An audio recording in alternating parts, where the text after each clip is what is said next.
જય ભીમ, નમો બુદ્ધાય. નમસ્કાર સાથી મિત્રો, હું છું રાવણ વડોદરાથી અને તમને એક એક્સિડન્ટ દેખાડવા જઈ રહ્યો છું.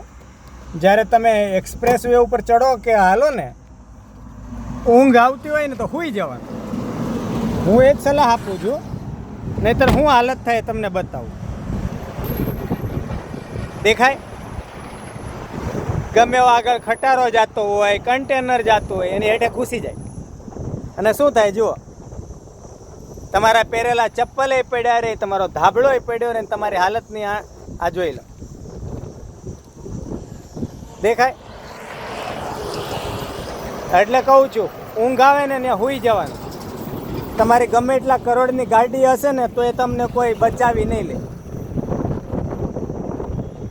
છે ને GJ11CL 7708, બરોબર? ગમે એટલા લાખની ગાડી હશે ને તો જો આવી થઈ જાય.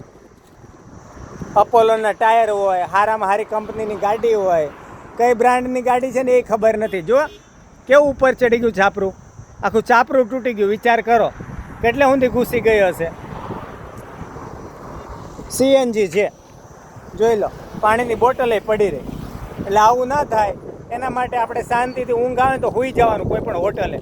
મહેરબાની કરીને શું છે, બહુ દબાવ નહીં કરવાનું, નહીંતર આપણા પરિવારમાંથી આપણે નોખા થઈ જઈએ. કોઈ આપણે ગમે એટલા કરોડપતિ હોય ને તો એ રૂપિયા ક્યાંય કામ નથી લાગતા. શાંતિથી ઊંઘ આવે ને તો સૂઈ જવાનું. નહીંતર આ જોઈ લો, નવી હોય જૂની હોય, હાલત શું થાય આવી થઈ જાય. આપણે આપણા પરિવારમાંથી વ્યા જાય, મા બાપ, દીકરી દીકરા, આપણી પત્ની, આપણા બાળકો રાહ જોઈને બેઠા હોય, કોઈ આપણું પછી ન વાહે આવે. આપણે એકલા આવ્યા ને એકલા જ જવાનું, પણ આવી કન્ડિશનમાં નહીં જવાનું. બરાબર? અમે ઘણીવાર કહેતા હોય ને પાર્ટીને કે ભાઈ મોડું થશે, શા માટે કહેતા? આના માટે. ઊંઘ આવે તો સૂઈ જવાનું. બાકી આવામાં ક્યાંય નખરા નહીં કરવાના. ઠીક છે મિત્રો, આશા રાખું છું કે આવા કોઈના જોડે એક્સિડન્ટ ના થાય, કોઈના પરિવારને તકલીફ ના પડે. બરાબર? તો આપણે સલામત અને સેફ ડ્રાઇવિંગ કરવા વિનંતી. હું હતો અત્યારે વટામણ ભાવનગર હાઈવે ઉપર અને આ એક્સિડન્ટ જોવા મળી ગયો, એટલા માટે આપણે જરાક દેખાડ્યો. ઠીક છે સાથી મિત્રો, મળીશું પાછા કોઈક સારા એવા ટોપિક સાથે. ત્યાં સુધી વિરામ આપજો. જય ભીમ, નમો બુદ્ધાય.